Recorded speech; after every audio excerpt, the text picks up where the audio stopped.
नमस्कार दोस्तों, तो मैं हूं सुशील कुमार। नए क्लास में आपका स्वागत है। तो आज हम क्लास 11 का हिस्ट्री चैप्टर दूसरा लेकर आए हैं। इस चैप्टर का नाम है लेखन कला और शहरी जीवन।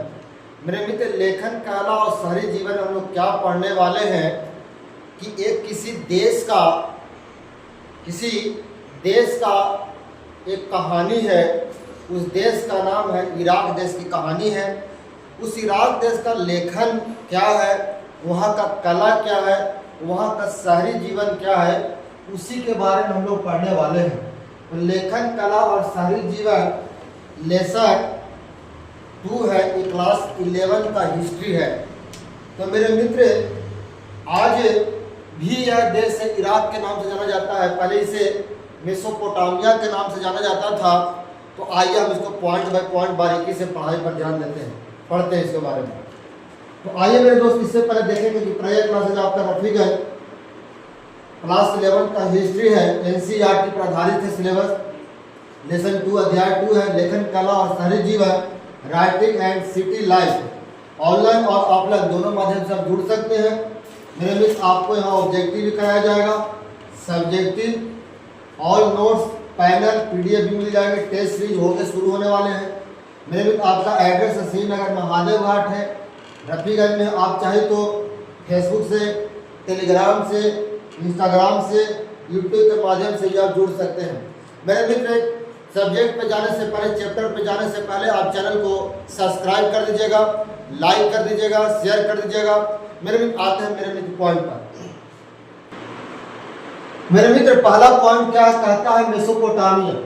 तो मेरे मित्र, हमने आपको बताया कि इराक के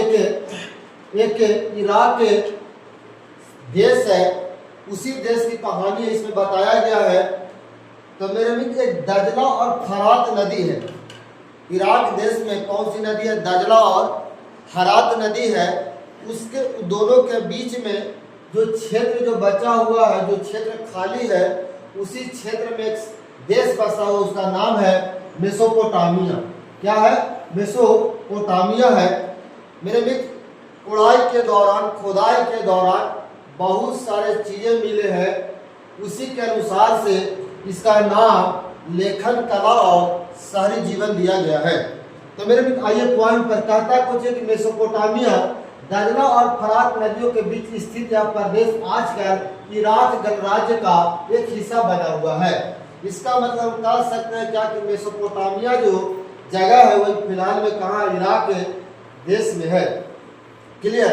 ये इराक देश किधर पड़ता है? तो मेरे मित्र, जो पाकिस्तान और अफगानिस्तान के जो क्षेत्र है ना, उसी दिशा में पड़ता है मेरे मित्र। भी आगे कहता, शहरी जीवन की शुरुआत किसी सभ्यता में होती है। शहरी जीवन की शुरुआत मेसोपोटामिया में हुई थी। मेसोपोटामिया की सभ्यता अपनी संपन्नता, शहरी जीवन, विशाल एवं समृद्ध साहित्य, गणित और खगोल विद्या के लिए प्रसिद्ध है। तो मेरे मित्र, जब यहाँ से खुदाई हुई थी, यहाँ से क्या क्या मिले थे? साहित्य मिले थे, गणित और खगोल विद्या के बहुत सारे जानकारी मिले थे मेरे दोस्त। इसीलिए इस जगह को मेसोपोटामिया नाम दिया गया था। वर्तमान में इसे इराक के नाम से जाना जाता है। क्लियर?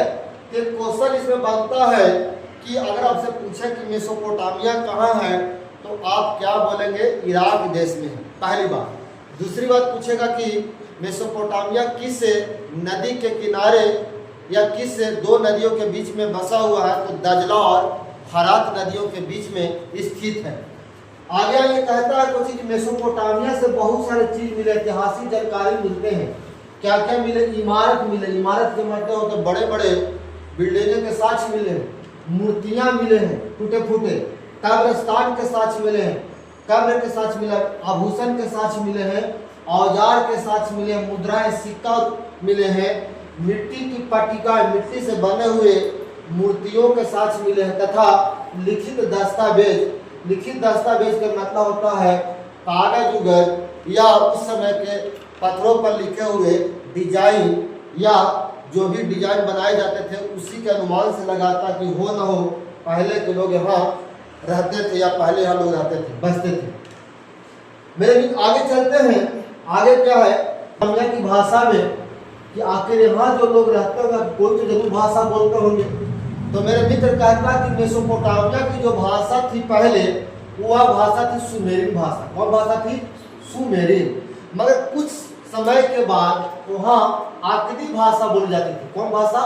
आकदी भाषा बोली जाती थी। और उसके बाद भी एक और भाषा बोली जाती थी, उसका नाम क्या है? उसका नाम था अरामाइक भाषा बोली जाती थी। कौन सी भाषा? अरामाइक भाषा बोली जाती थी। क्लियर?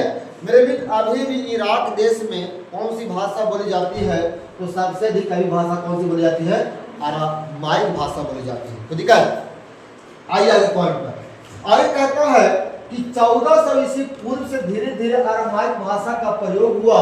यह हिब्रू भाषा से मिलती जुलती है। इसका मतलब यह हुआ कि किसी दूसरे देश में एक भाषा बोली जाती है, इसका नाम है हिब्रू भाषा। हिब्रू भाषा से मिलता जुलता है, इसीलिए इसे क्या कहा गया है कि हिब्रू भाषा से मिलता जुलता। कौन सी मिलती है? तो उसका नाम है अरामाइक भाषा मिलती जुलती है। क्लियर? आगे कहता है कि 1000 ईस्वी पूर्व के बाद व्यापक रूप से बोली जाने लगी थी और आज भी इराक के कुछ भागों में कौन सी भाषा बोली जाती है? तो अरामाइक भाषा बोली जाती है। क्लियर? यहाँ तक कोई को दिक्कत है? तो बोलिए आप लोग। चले आगे, आइए पॉइंट पर। आगे कहता है बउआ कि मेसोपोटामिया की भौगोलिक स्थिति क्या है। मतलब इसका मतलब क्या हुआ कि मेसोपोटामिया की भौगोलिक स्थिति क्या हुई? इसका मतलब कि अभी मेसोपोटामिया कहाँ है, कहाँ स्थित है, यही आपको पूछ रहा है। तो मेरे आपको याद के लिए हमें बताया कि मेसोपोटामिया कहाँ है, आजकल वर्तमान में कहाँ है? इराक के गणराज्य में पड़ता है। वर्तमान में भी कहाँ है? तो इराक देश में। तो ठीक है, इराक देश में। आगे चलेंगे। कहता है कि मेसोपोटामिया के शहरी दक्षिणी भाग को क्या कहा जाता था? सुमेर या अक्कद कहा जाता था। मतलब दोनों नाम था, सुमेर और अक्कद कहा जाता था। जबकि बाद में इस भाग को बेबीलोनिया नाम दे दिया गया था। कौन सा नाम दे दिया गया था? बेबीलोनिया। इसका मतलब कि मेसोपोटामिया के जो दक्षिण भाग था उसे पहले सुमेर और अक्कद के नाम से जाना जाता था, मगर उसका नाम बदल के क्या कर दिया गया था? बेबीलोनिया कर दिया गया था। हमें क्या क्वेश्चन कर सकते हैं क्या कि बेबीलोनिया कहाँ है? तो आप क्या बोलिएगा? इराक देश में। कहाँ है? इराक देश में है। मेरे भी अगर चैनलवा आपको अच्छा लगा था तो चैनलवा के सब्सक्राइब कर दी, लाइक कर दी, शेयर कर दी। आगे आई कहता है कि मेसोपोटामिया के उत्तरी भाग को असीरियाइयों के कब्जा में होने के बाद इसे असीरियाई कहा जाता था। मेरे मित्र हम कह सकते हैं क्या कि मेसोपोटामिया का जो उत्तरी भाग थी उसे क्या कहा जाता था? असीरियाई कहा जाता था। जबकि दक्षिणी भाग को क्या कहा जाता था? बेबीलोनिया कहा जाता था, है ना? तो ठीक है। आगे कहता है कि मेसोपोटामिया सभ्यता में नगरों का निर्माण, नगरों का मतलब होता है शहरों का निर्माण 3000 ईस्वी पूर्व में प्रारंभ हो गया था, है ना? यहाँ के 3 गो प्रसिद्ध शहर था, उसका नाम था भैया उरुक, उर और मारी। यहाँ के प्रसिद्ध नगर थे। कहाँ के प्रसिद्ध नगर थे? मेसोपोटामिया के प्रसिद्ध नगर थे। क्लियर? अगर आपसे कोई पूछेगा कि मेसोपोटामिया के कितने ऐसे नगर थे जो प्रसिद्ध थे, तो 3 गो थे। कौन कौन? एक का नाम था उरुक, दूसरा का नाम था उर और तीसरा का नाम था मारी। क्लियर? तो मेरे भी प्रसिद्ध थे, मतलब बहुत ही नामी था। आगे कहता है भाई साहब कि यहाँ का स्टेप, यहाँ का मतलब होता है मेसोपोटामिया का स्टेपी घास के मैदान है ना? घास के मैदान को वहाँ के कब से कहा गया? स्टेपी घास के मैदान। तथा पशुपालन खेती की तुलना में आजीविका का अच्छा साधन था, है ना? यानी यहाँ कृषि, पशुपालन, व्यापार और आजीविका के विभिन्न साधन थे। इसका मतलब यह हुआ कि मेसोपोटामिया में खेती बाड़ी भी होती थी, पशुपालन भी होता था, व्यापार भी होता था, है ना? विभिन्न साधन थे। कहाँ? मेसोपोटामिया में। क्लियर? कोई दिक्कत? आइए आगे। आगे कहता कि मेसोपोटामिया के लोग औजार बनाने के लिए कांसा का प्रयोग करते थे। यानी कि मेसोपोटामिया में जो लोग रहते थे उस समय वो किसका प्रयोग करते थे? औजार बनाने के लिए कांसा का प्रयोग करते थे। किसका प्रयोग करते थे? कांसा का प्रयोग करते थे, है ना? कांसा, कांसा पता है तो बात तांबा और टीन का मिश्रण होता है। है ना। इस साइंस में पढ़े होंगे कि कांसा जो है तांबा और टीन का मिश्रण होता है मेरे दोस्त। एक क्वेश्चन है कि आप बताएंगे कि पीतल किसका मिश्रण है, आप हमें कमेंट में जरूर बताइएगा पीतल किसका मिश्रण है। आइए, कहता है कि मेसोपोटामिया के उरुक नगर में, मेसोपोटामिया के उरुक नगर अभी बताया था ना पीछे, उरुक, उर और मारी ये प्रसिद्ध नगर थे मेसोपोटामिया के। तो मेसोपोटामिया के एक जगह था, कौन सा जगह था, उरुक, है ना। कुछ उरुक नगर में एक स्त्री का शीर्ष मिला है मेरे दोस्त। शीर्ष का मतलब होता है कुछ सिर मिला है ना। वो पत्थर का बना हुआ था, वो संगमरमर का बना हुआ था। देखिए लिखा, जो सफेद संगमरमर को तराश कर बनाया गया था मेरे मित्र, जमीन की खुदाई जब हुई ना तो मिला था, है ना। इसीलिए इसे वर्का शीर्ष भी कहा जाता है ना। क्या कहा जाता है, वर्का शीर्ष भी कहा जाता है। आगे कहता है कि मेसोपोटामिया श्रम विभाजन एवं सामाजिक संगठन, शहरी जीवन एवं अर्थव्यवस्था की विशेषता थी। मतलब यहाँ सामाजिक संगठन था, शहरी जीवन था एवं अर्थव्यवस्था की बहुत सारी विशेषताएं थी। क्लियर। पहले के लोग तो ऐसे मिलजुल कर रहता ही था। आगे कहता है कि मेसोपोटामिया खाद्य संसाधनों को समृद्ध थे, मतलब खाने पीने में वहाँ कोई चीज की कमी नहीं थी। समृद्ध का मतलब बहुत सारे उपलब्ध थे। आगे का परंतु खनिज जो है वहाँ नहीं होता था, मैंने कम था, न के बराबर था। तो दूसरे देशों से मंगाए जाते थे। कहाँ से मंगाए जाते थे, तुर्की देश से, ईरान से मंगाए जाते थे, अथवा खाड़ी पार के देशों से मंगाया जाता था, है ना। एक बताओ सुनिए, इसी ईरान से युद्ध चल रहा था। हमें कमेंट में ईरान के किस किस देश से युद्ध चल रहा था हमें कमेंट में जरूर बताइएगा। आइए मेरे दोस्त, कहता है कि मेसोपोटामिया के व्यापार के परिवहन व्यवस्था अच्छी थी, मतलब यहाँ आने जाने के लिए कोई चीज की दिक्कत नहीं होती थी। जल मार्ग के द्वारा उस समय क्या होता था, परिवहन कार्य होता था। मगर आपको पता होना चाहिए कि पहले यही चलता था, जल मार्ग के द्वारा ही परिवहन होते थे। बैलगाड़ी, घोड़ा गाड़ी यही सब चलता था। ट्रेन तो 1853 में आया था मुंबई में, है कि नहीं। और भी चीज, एरोप्लेन तो 1911 में आया भारत में, इलाहाबाद के नैनी में आया था। मेरे दोस्त ये तो सब बाद में आया है। तो पहले का जो व्यापार होता था ना, वो किससे होता था, जल मार्ग के द्वारा होता था। आगे कहता कि फरात नदी व्यापार के लिए विश्व मार्ग के रूप में प्रसिद्ध। याद कीजिए, याद शुरुआत में बताया था आपको कि इराक जो देश है वो किस नदी के किनारे बसा है भैया, दजला और फरात नदी के किनारे बसा हुआ था। तो इसी नदी के साथ वो क्या करते थे, व्यापार करते थे। दजला और फरात नदी से ही व्यापार करते थे। बस सबसे अधिक जो व्यापार करते थे ना, वो किससे करते थे, फरात नदी से ही व्यापार करते थे। कौन नदी से, फरात नदी से। क्लियर। आइए आगे कहता है कि शहरी अर्थव्यवस्था में हिसाब किताब लेन देन रखने के लिए यहाँ लेखन कला का विकास हुआ था। इसका मतलब यह हुआ कि जो भी हिसाब किताब होता था, लेन देन जो भी होते थे, उसके लिए लेखन कला जो भी उस समय मिला है, लिखा हुआ रहता था, या जैसे भी उस समय के जमाने में मिला है, इसका अनुमान से बताया जाता है। आगे ये पॉइंट पर आगे कहता है, टॉपिक का नाम क्या है कि मेसोपोटामिया की कृषि और जलवायु। मेसोपोटामिया की कृषि और जलवायु क्या है, इसका मतलब सुन के नहीं लग रहा कि मेसोपोटामिया में यहाँ की कृषि कैसी थी और जलवायु के मतलब मौसम यहाँ कैसा होता था, आपसे यही पूछ रहा है। अगर मेरे मित्र आपको समझ में अगर अच्छा से आ रहा है तो चैनल को सब्सक्राइब कर दीजिए, शेयर कर दीजिए, लाइक कर दीजिए मेरे दोस्त।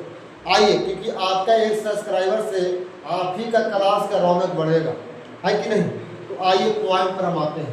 कहता है कुछ ही कि मेरे मित्र, दजला और फरात नाम की नदियां जो थी उत्तरी पहाड़ों से निकलकर अपने साथ उपज बारीक मिट्टी लाती थी।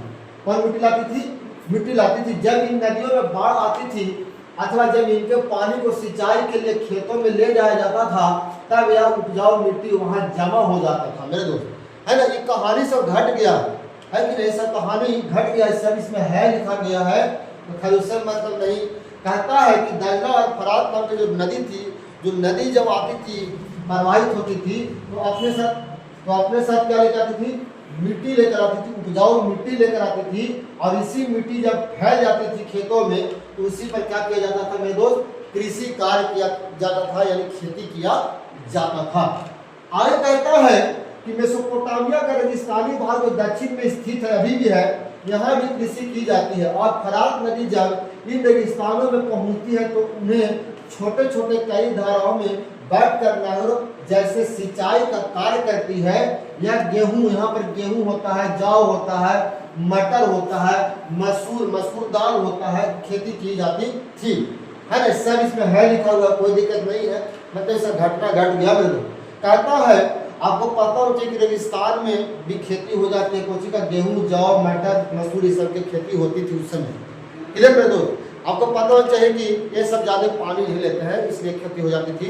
चावल की खेती वहाँ पर नहीं हो सकता है, चावल ज़्यादा पानी खोजता है। आइए पॉइंट पर आगे कहता है कि दक्षिण मेसोपोटामिया की खेती सबसे ज़्यादा उपज देने वाली हुआ करती थी।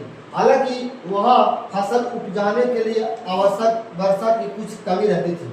मेरे भी यहाँ पे साफ साफ लिखा हुआ है कि ये सब जितने भी घटना मैं बता रहा हूँ, ये सब घटना घट चुके हैं। क्लियर, अब घटता नहीं है, घट चुका है। क्लियर, आगे देखेंगे भैया रहती थी।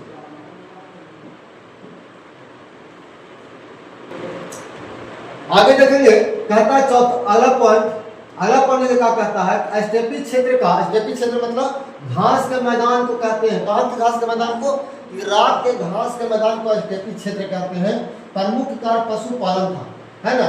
वहाँ के लोग जो रहते थे, बसते थे, पशुपालन करते थे, है ना। यहाँ खेती के अलावा भेड़, बकरियां स्टेपी घास के मैदानों, पूर्वोत्तरी मैदानों और पहाड़ी के ढालों पर पाली जाती थी। मतलब जो पशुपालक होते थे वो सब जानवर को पालते थे, भेड़, बकरी और भी छोटे छोटे जो भी जीव उस समय के जमाना में पालते थे मेरे। क्लियर, आगे चलिए बोर्ड पर कहता है क्या कि लेखन कला, कहाँ के लेखन कला? मेसोपोटामिया के। कहता है कि मेसोपोटामिया में जो पहली पट्टिकाएं पाई गई है वे लगभग 3200 ईस्वी पूर्व लिखी गई, ऐसा माना जाता है। इन पर सरकंडे की तीखी नोक से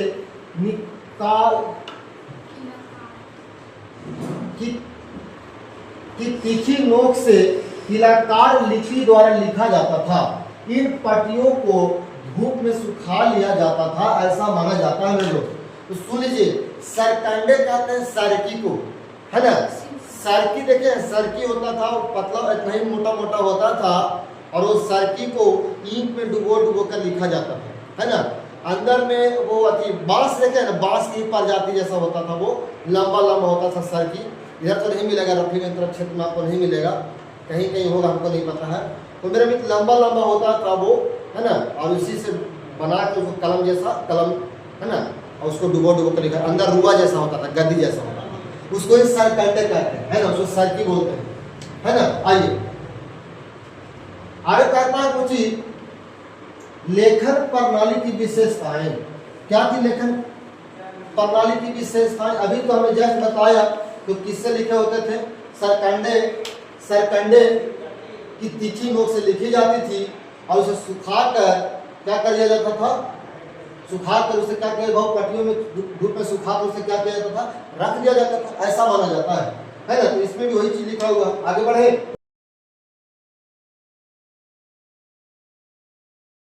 काल गणना। काल का मतलब होता है समय, गणना का मतलब होता है निकालते समय में कैसे जांचते थे। तो मेरे कहता है काल गणना और गणित की द्वितापूर्ण परंपरा दुनिया को मेसोपोटामिया की सबसे बड़ी देन है।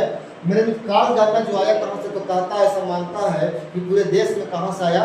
तो मेसोपोटामिया स्थान से आया है, इराक देश से आया, ऐसा लोग कहता है। इस सभ्यता के लोग गुना, भाग, वर्गमूल, चक्रवृद्धि ब्याज इत्यादि से परिचित थे। कहाँ के लोग? मेसोपोटामिया के लोग, जितने भी पांच लोग, तो गुना, भाग, वर्गमूल, चक्रवृद्धि ब्याज इत्यादि से परिचित जानकार थे, ऐसा माना जाता है। आगे कहता है कि काल गणना के लिए यहाँ के लोग, कहाँ के लोग? मेसोपोटामिया के लोग ने एक वर्ष का 12 महीनों में, एक महीने के 4 हफ्तों में, एक दिन में 24 घंटों में तथा 1 घंटे का 60 मिनट में विभाजित किया था। मेरे आज भी यही है, अभी भी तो यही है कि 24 घंटों में, एक दिन में 24 घंटा, 1 घंटा में 60 मिनट, एक वर्ष में 12 महीना, एक महीने में 4 हफ्ता, अभी भी होता है कि नहीं? तो हम ये भी कह सकते हैं कि होन और मेसोपोटामिया के लोग ऐसे बनाए थे, और आज पूरे दुनिया में, पूरे विश्व में इसका प्रचलन अभी भी चल रहा है, भी कह सकते हैं हम लोग। है कि नहीं। आइए आगे देखेंगे, कहता है कुछ ही, कहता कि मेसोपोटामिया के शहरों के प्रकार, मेसोपोटामिया के शहरों के प्रकार क्या थे, वे जो मंदिरों के चारों ओर विकसित हुए वो शहर कहलाए। ऐसा कहता कि मेसोपोटामिया में जो भी शहर था बाबू ध्यान से, जो मेसोपोटामिया में जो भी मंदिर था, मंदिर के जो भी चारों ओर जो बस गया, विकसित हो गया, वो सब कुछ कहलाया, शहर कहलाया। क्या कहलाया, शहर कहलाया। आगे कहता कि वे जो व्यापार के केंद्रों के रूप में विकसित हुए वो भी शहर कहलाया, है ना। उसे शाही शहर का नाम दिया गया या शहर खाली कहा गया, है ना। तो हम कह सकते हैं कि आपके मेसोपोटामिया के शहरी जीवन क्यों नाम पड़ा, तो मेरे भी वही वाला बात, मंदिरों के चारों ओर बसने के कारण, व्यापार के केंद्रों के चारों ओर बसने के कारण, है कि नहीं। एक बात और जान लीजिएगा कि शहर और नगर, शहर और ग्रामीण में क्या अंतर है मेरे दोस्त। शहर के लोग अधिकांश जो होते हैं ना वो व्यापार करते हैं, बिजनेस करते हैं, है कि नहीं। और गांव के जो लोग होते हैं, ग्रामीण क्षेत्र के लोग जो होते हैं, वे अधिकांश क्या करते हैं, कृषि कार्यों पर निर्भर होते हैं। किस पर होते हैं, कृषि कार्यों पर निर्भर होते हैं। क्लियर। आगे कहता है कि शहरीकरण नगरों की बसावट, शहरीकरण नगरों की बसावट, कभी तो हम जस्ट आपको बता दिया कि मेरे मित्र मंदिरों के चारों ओर बसने के कारण, है ना, व्यापार के केंद्रों के चारों ओर बसने के कारण वे सभी क्या कहलाएंगे, शहरीकरण कहलाए या नगरों में बस गए। क्या कहलाएंगे, शहरों में बस गए या नगरों में बस गए। आप बीच में क्लियर। 331 ईस्वी पूर्व में सिकंदर से पराजित होने तक बेबीलोन दुनिया का एक प्रमुख नगर बना रहा। नेबोनिडस स्वतंत्र बेबीलोन का अंतिम शासक बना था। नेबोनिडस स्वतंत्र बेबीलोन का अंतिम शासक था। मेरे मित्र, इसको कौन पराजित किया था, तो सिकंदर पराजित किया था। 331 ईस्वी पराजित करके खत्म कर दिया था। मेरे मित्र, अगर चैनल आपको अच्छा लगा होगा तो लाइक और सब्सक्राइब कर दीजिएगा। बहुत बहुत धन्यवाद मेरे दोस्त।